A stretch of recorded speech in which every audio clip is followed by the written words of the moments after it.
good, Commanders fans? We got some more news, a couple of news, some hirings that I did not get to talk about last night. They made these hirings at about 5:31. Got super busy with the Wizards game and whatnot. They played the Mavericks last night, but I will go through some of the hirings. They made another hiring this morning too. So this is from last night at 5:30. Nikki Javala, Benjamin Albright had this first. John Pagano is joining the Commanders as a senior defensive assistant. Source confirmed Benjamin Albright had it first and noted that Pagano had interest from multiple teams. Also, the other hire is Ken Norton Jr. He is going to be hired as well as the linebackers coach. He spent time in Seattle with Dan Quinn. He spent time with the Raiders with John Pagano as well. John Pagano is the brother of Chuck Pagano, who coached the NFL as well. Ken Norton is the son of his dad, Ken Norton. He is Ken Norton Jr. His dad was a famous boxer and fought Muhammad Ali. Ken Norton played in the NFL for a long time as well. 3-time Pro Bowler, All-Pro as well. Actually, 2-time All-Pro.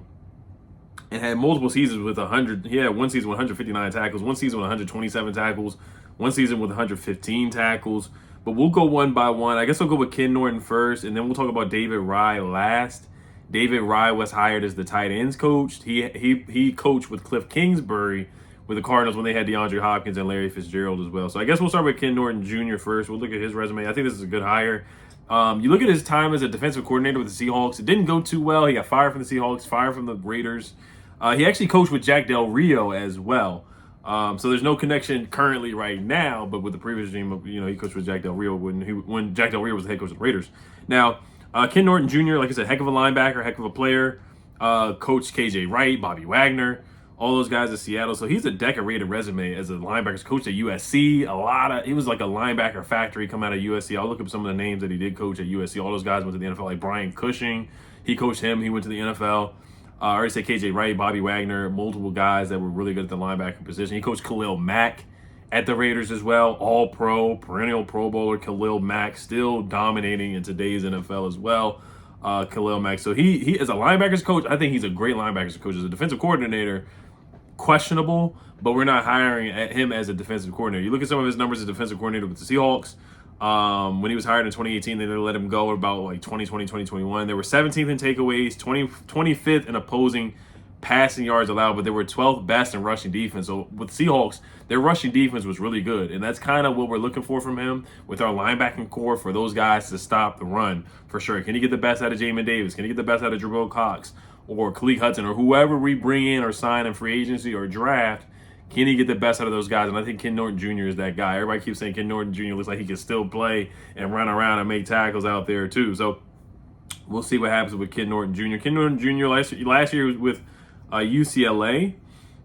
He was the inside linebackers coach, and then they just moved him to the entire linebacking core coach. In 2023, UCLA led the Pac-12 and ranked 10th in the nation in total defense, giving up only 301.5 yards per game. They ranked second in the nation in rushing defense. I told you guys about his rushing defense. He doesn't play around with run defense. Does not play around with that. But Seahawks, he was legit. The pass defense was questionable when he was the coordinator, but you could not question his rushing defense as well. They limited opponents to 18.4 points per game, which was rated as the 14th best mark in the country right there as well. Trying to look up some of he coached Khalil Mack when Khalil Mack was the defensive player of the year in 2016. So he has that on his resume. Won a Super Bowl with the Seahawks as well.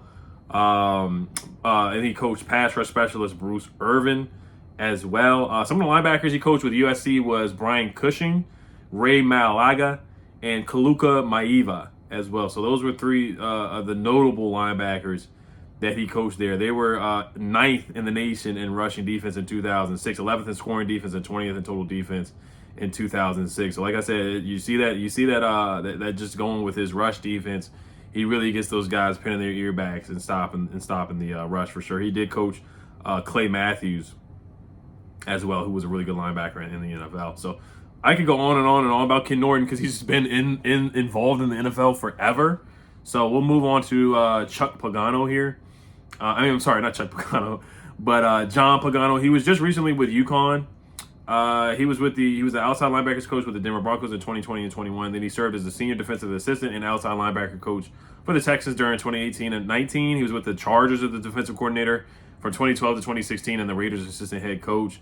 And then he was the defensive coordinator when Ken Norton Jr. got fired as the Raiders defensive coordinator Pagano was promoted. He took over as the interim defensive coordinator as well. He spent 3 seasons as the Colts, with the Colts as a defensive assistant from 1998 to 2001 before beginning his tenure in San Diego in 2002. He also coached Sean Merriman, Khalil Mack, Jadeveon Clowney, and Sean Phillips. Sean Merriman was the Defensive Rookie of the Year in 2005 when Pagano was his position coach as well. So I really like these guys kind of where they're at as positional coach. I think that's just kind of where they're better suited at this point in the NFL. Pagano, his defenses for the Chargers twice ranked in the top 10 in yards allowed, and they scored the 5th most defensive touchdowns in the NFL during his time as the defensive coordinator. So that's the write-up on Coach Pagano. He will be coming in as a defensive assistant. And then let's move on to David Raih, who's a young guy, about 43 years old. He does look like John Gruden in the face, does look like Chucky a little bit, does have that haircut a little bit. It's not a bowl cut. It kind of looks like a little bowl cut. I don't know how to explain it, but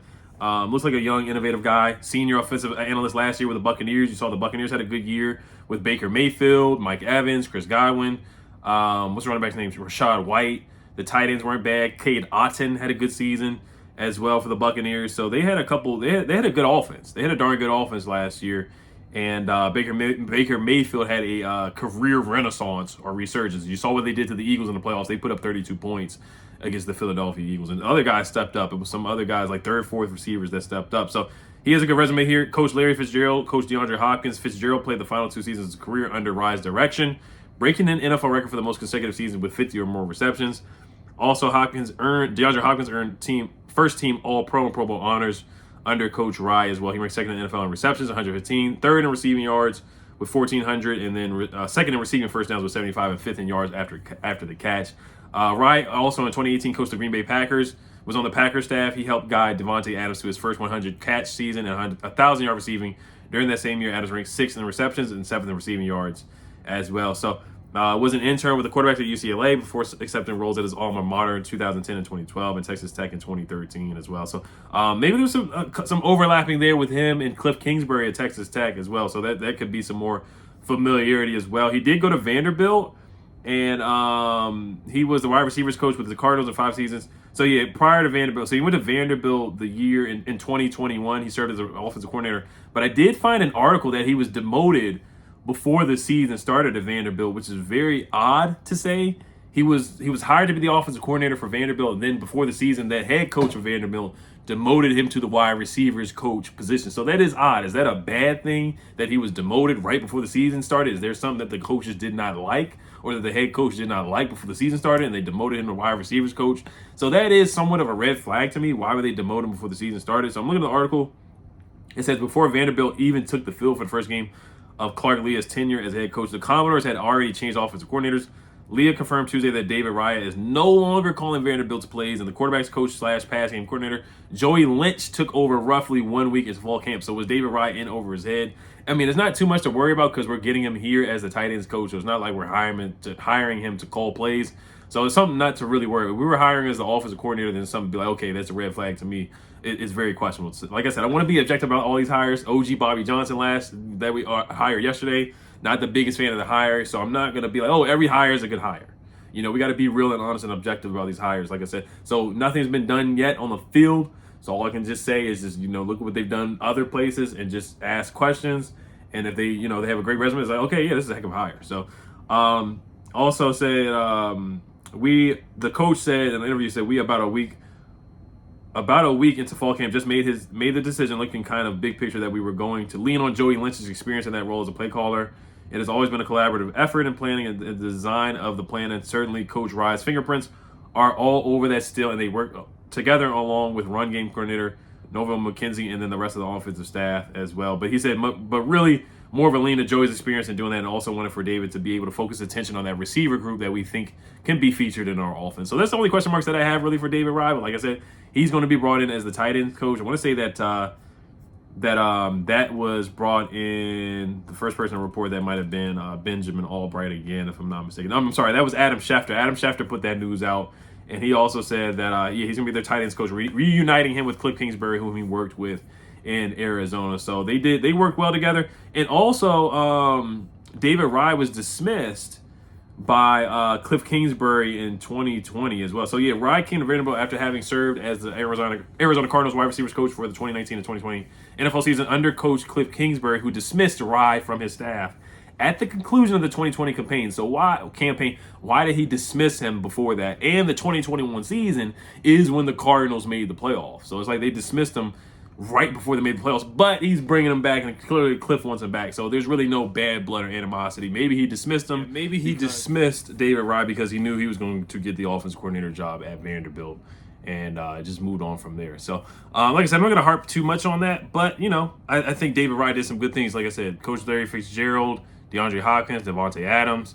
He has a decorated resume for sure. So, all right, you guys let me know what you guys think. I think these are some solid hires from the outside looking in. The only questionable one right now is OG Bobby Johnson. We'll see how that goes with the offensive line. All right, guys, help the Commanders. Peace.